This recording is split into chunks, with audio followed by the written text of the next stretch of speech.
Morning student, online class में आप सभी का स्वागत है।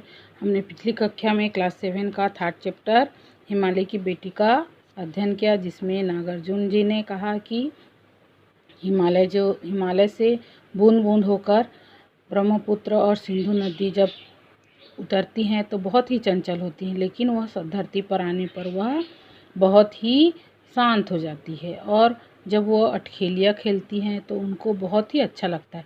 एक लड़की को देखने में उतना उनको अच्छा नहीं लगता, उनकी चंचलता, एक बच्ची को देखकर उनकी चंचलता देखकर उसको जितना आनंद नहीं आता, इस नदी को देखकर उनको उतना आनंद आता है। तो इस नदी को वो बहुत ही रूपों में देखते हैं, जैसे बेटी, माता, प्रेयसी और बहन।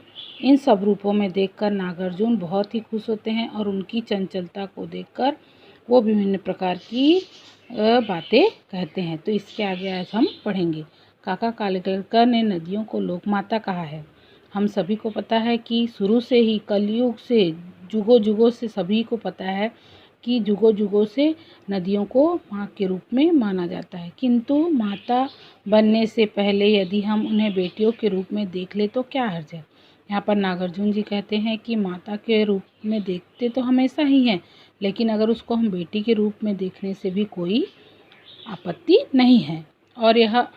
और थोड़ा आगे चलिए, इन्हीं में अगर हम प्रेयसी की भावना करें तो कैसा रहेगा।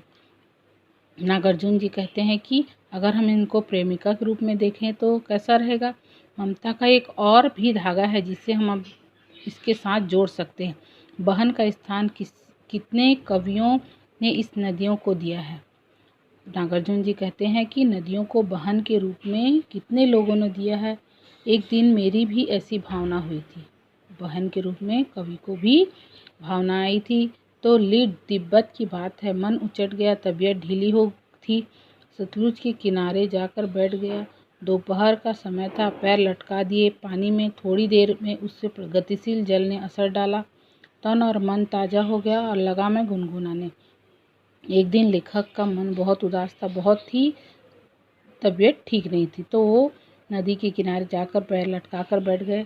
बैठने पर शीतल जब उनके पैर पर लगा तब उनका मन बहुत ही ताज़ा हो गया और वे गुनगुनाने लगे। तब उन्होंने गुनगुनाया, जय हो सतलज बहन तुम्हारी, लीला अचरन बहन तुम्हारी, हुआ मुदित मन हटा खुमारी, जाऊँ मैं तुम पर बलिहारी। तुम बेटी यह बाप हिमालय, चिंतन पर चुपचाप हिमालय, प्रकृति नटी के विचित्र पट पर अनुपम अद्भुत छाप हिमालय, जय जय जय हो सतलज बहन तुम्हारी।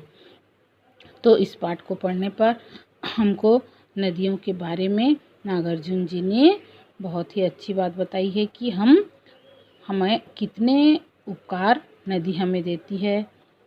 जितना आजकल के युग में देखे होंगे कि फैक्ट्री जो है बहुत ही नशीली, गंदी और हानिकारक पदार्थों को नदी में छोड़ देती है, लेकिन फिर भी जग कल्याण के लिए नदी जो है सभी की सहायता के लिए पानी को, सबके हित के लिए पानी देती है।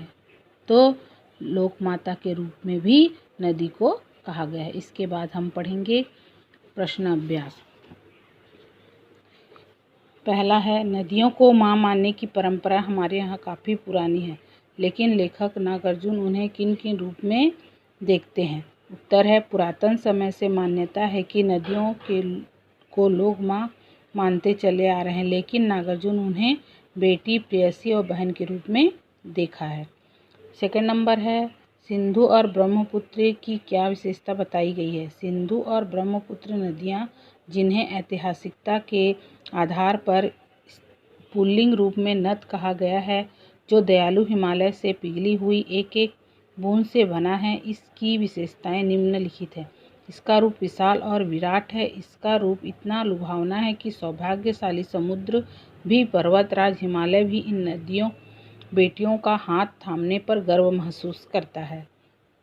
अब आते हैं तीसरे नंबर पर, काका कालेलकर ने नदियों को लोकमाता क्यों कहा है। उत्तर है, नदियों हमें जल प्रदान करके जीवन देती है। ये युगों युगों से पूजनी रही है। जल भूमि की उर्वरा शक्ति बढ़ाने की में विशेष भूमिका निभाती है।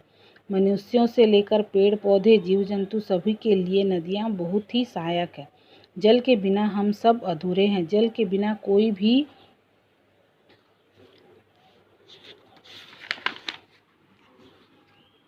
जीव नहीं रह सकता। इतनी कल्याणकारी होने के उपरांत भी लोग के द्वारा इस जल को दूषित किया जा रहा है। मनुष्यों तथा कल कारखानों द्वारा नदियों को दूषित किया जा रहा है।